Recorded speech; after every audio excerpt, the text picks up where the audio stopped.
নমস্কার, এনটিভি ফুডে আপনাদের সকলকে স্বাগত। আজ আমি শুক্তো বানাচ্ছি, আর এই শুক্তোর টেস্ট কি করে একদম অনুষ্ঠান বাড়ির মতো আনতে হয় সেই রেসিপিটি আপনাদের সঙ্গে শেয়ার করব। শুক্তো বানানোর জন্য আমি এখানে নিয়ে নিয়েছি আলু, সঙ্গে নিয়েছি রাঙা আলু, কলা, উচ্ছে, এর সঙ্গে নিয়েছি একটি বেগুন, নিয়েছি পেঁপে এবং নিয়েছি খানিকটা বিনস।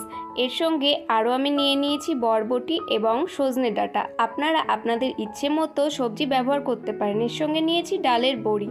প্রথমে কড়াই ভালো করে গরম করে তাতে সর্ষের তেল দিয়ে ভালো করে গরম করে নিচ্ছি। এরপর সবার প্রথমে আমি বড়িগুলো ভালো করে লাল লাল করে ভেজে তুলে রেখে দেবো।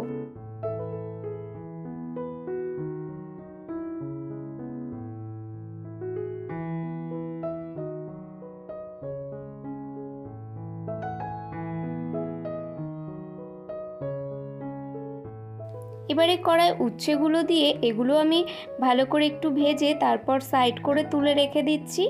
এবারে এর মধ্যে আমি ভেজে নেব বেগুনগুলোও ভালো করে একটু নাড়াচাড়া করে ভেজে নিচ্ছি এবং তারপর ভাজা হয়ে গেলে আমি এগুলোও সাইড করে তুলে রেখে দিচ্ছি। কড়াইতে তেল দিয়ে আমি দিয়ে দিয়েছি তেজপাতা এবং স্বাদ অনুযায়ী শুকনো লঙ্কা ফোড়ন, আর দিয়ে দিচ্ছি 1.5 চা চামচ পরিমাণ সেলারি সিডস বা রাঁধুনি ফোড়ন। তারপর ফোড়নটা একটু ক্র্যাকলড হয়ে গেলে দিয়ে দিচ্ছি সবজিগুলো, যেখানে আমি ব্যবহার করেছি আলু, রাঙা আলু, কলা এবং পেঁপে। এরপর এগুলো একটু ভালো করে নাড়াচাড়া করে হালকা ভাজা ভাজা করে নিতে হবে। যখন এই সবজিগুলো ভাজা ভাজা হয়ে যাবে, এবারে আমি অ্যাড করে দিচ্ছি বিনস, বরবটি আর সজনে ডাঁটা। এগুলো একবার ভালো করে নাড়াচাড়া করে একটু হালকা ভাজা ভাজা আমি করে নিচ্ছি। নেক্সট এখানে অ্যাড করে দিচ্ছি 1 চা চামচ পরিমাণ হলুদ গুঁড়ো এবং স্বাদ অনুযায়ী লবণ। তারপর সমস্ত কিছু ভালো করে একবার মিশিয়ে নিতে হবে।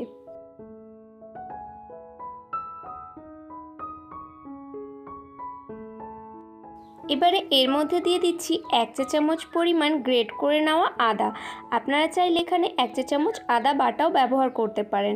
এবারে ভালো করে সমস্ত কিছু নাড়িয়ে চাড়িয়ে একটু মিশিয়ে নিয়ে তারপর আমি অ্যাড করে দিচ্ছি আগে থেকে ভেজে তুলে রাখা উচ্ছে এবং ভাজা বেগুনগুলো।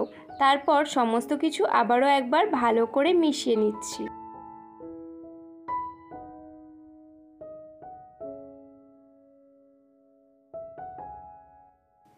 নেক্সট এখানে তৈরি করে নেব একটা মশলার পেস্ট, যার জন্য নিয়েছি 1 চা চামচ পরিমাণ সর্ষে এবং 2 চা চামচ পরিমাণ পোস্ত, সঙ্গে দিয়ে দিয়েছি 8-10টা কাজু বাদাম।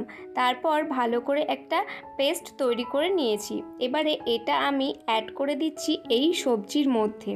তারপর ভালো করে কষিয়ে নিতে হবে যতক্ষণ না পোস্ত এবং কাজুর কাঁচা গন্ধটা চলে যায়।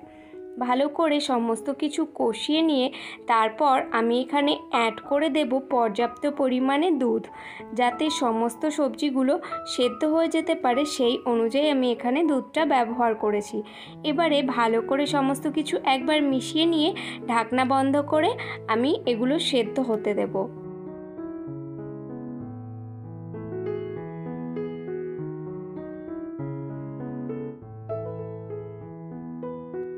যখন সমস্ত কিছু সেদ্ধ হয়ে যাবে তখন ঢাকনাটা খুলে আমি এখানে অ্যাড করে দেব আগে থেকে ভেজে তুলে রাখা বড়িগুলো। তারপর একবার ভালো করে মিশিয়ে নিচ্ছি। এখানে আপনারা আরও একবার ঢাকনা বন্ধ করে রেখে দিতে পারেন যতক্ষণ না বড়িগুলো একদম সেদ্ধ হয়ে যাচ্ছে বা একটু নরম হয়ে আসছে। এরপর আমি এখানে অ্যাড করছি 1 চা চামচ পরিমাণ চিনি এবং 1 চা চামচ পরিমাণ ঘি, এবং এর সঙ্গে আমি লাস্ট অ্যাড করে দিচ্ছি 1 চা চামচ পরিমাণ ভাজা সেলারি সিডস বা ভাজা রাঁধুনির গুঁড়ো। তারপর সমস্ত কিছু ভালো করে হালকা হাতে মিশিয়ে নিয়ে খানিকক্ষণ ফুটিয়ে নিলেই তৈরি আমাদের এই শুক্তো। শুক্তো যদি বাড়িতে এভাবে বানানো হয় তাহলে এর স্বাদ কিন্তু একদম অনুষ্ঠান বাড়ির মতনই হবে। আপনারাও বাড়িতে এভাবে একবার ট্রাই করে দেখতে পারেন।